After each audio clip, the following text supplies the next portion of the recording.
my name is Martin, and today we're going to be doing a little bit of a tech overview / review type thing about this, the TicWris Max, the world's largest smartwatch. Now, this is essentially a miniature Android phone on your wrist. You can see here on the back it does have a SIM card slot, so you put that in, you can get mobile data. You can actually text on it. I did test that out myself, actually, by texting myself. Unfortunately, it cannot make calls. The only way you can do that is apparently by pairing it to your phone, your existing phone, which is kind of odd, but okay. So it has a generous size of 2.86 inches, running Android 7.1.1, so yes, it's not the most up-to-date or most secure, but it'll do the trick.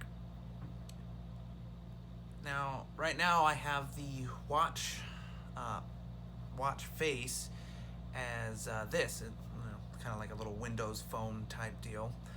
But if you want, all you have to do, press and hold down, and you can change it to something like this, which is pretty cool. Or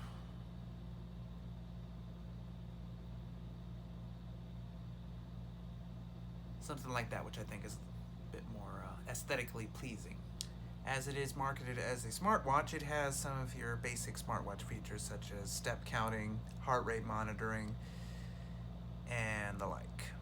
Unfortunately, it doesn't have some of the features that you might commonly find in more common smartwatches, such as ECG, blood pressure monitoring, or blood oxygen levels. But for me, that's not really a deal breaker. What would be a more of a deal breaker for some is obviously the screen size. Now, it comes with 3 gigabytes of RAM, so you're not going to want to do too many things on it at once. Multitasking is going to be a little limited. 32 gigabytes of internal storage, non-expandable, so be careful what you install on it. As it is an Android-based device, you can put YouTube, Facebook, Twitter, and stuff like that on it. Even some games. Just imagine walking around, you're playing Candy Crush or some shit, and you're just like, oh yeah, or you, I don't know, for some fucking reason decided to put Tinder on this shit. Swipe left, swipe left, swipe right, blah, blah, blah. Ooh, that bitch is ugly as fuck. But it works for what is marketed as basic smartwatch features and whatnot. It's actually pretty cool. Now, the processor in it is one of the lower end to mid-range type of deals. It's a MediaTek 6739, so not the fastest, not the most powerful, but it gets the job done for what you would hope, a smartwatch could do. It does support most networks. I actually did, before I made this video, took out the 2 screws holding this little plate right here and put in my own SIM. Now, I would advise that you be very careful when taking out the screws, as they are very small, and I actually started to freak out a bit because, I didn't want to lose them. I was really worried I was going to lose it. They're really, really, really small. They can, get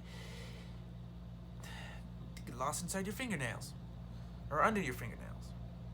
Thankfully I didn't, but, Now, it charges by these little things back here. So it comes with this in the box, and it just snaps on like this magnetically, and then you can just plug this into whatever wall charger you have that you might use to charge your phone, USB Type A. You can plug it into your laptop, unless of course you have one of the laptops, like a laptop like I have that only has USB-C ports, in which case you will need to use a dongle for it. Now, thankfully, as it has those tiny little screws that you will need to remove to put the SIM card in the box. It's actually a really nice box, by the way. Nice little premium looking type thing. It does feel a little cheap build quality wise, but still not too bad. In the box though, besides the wall charger cord, actually not the actual charging brick, but the charging cord, is this little thing, the screwdriver, which you will need in order to open up the SIM card tray. Now, size comparison wise to the Apple Watch Series 3 38mm, yeah, there's a little bit of a difference there. Yeah. So I'm not sure if this is something you would want to constantly wear around. Maybe just for certain events, just to be, catch people's attention. Like, oh, what the fuck is that? Is he wearing on his wrist? Now, it does have an 8-megapixel front-facing camera for selfies and video chatting, and face unlock. Actually, it does claim to be IP67 rated for water and dust resistance.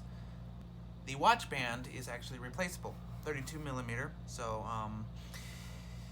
if you do need to replace it, you can, so that's nice.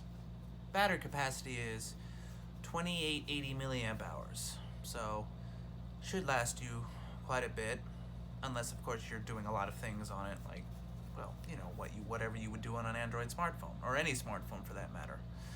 The screen resolution is 480 by 640. So, not high definition, but at this size, it actually really doesn't look that bad.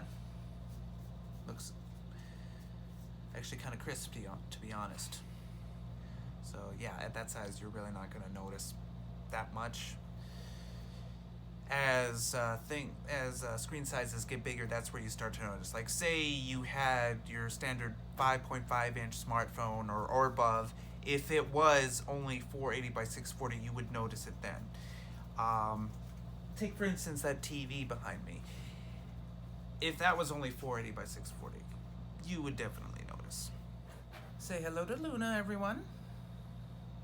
She's my little mini panther.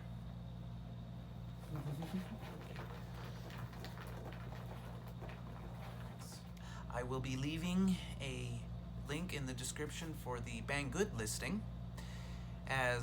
that is one of the only places on the internet you can find these things.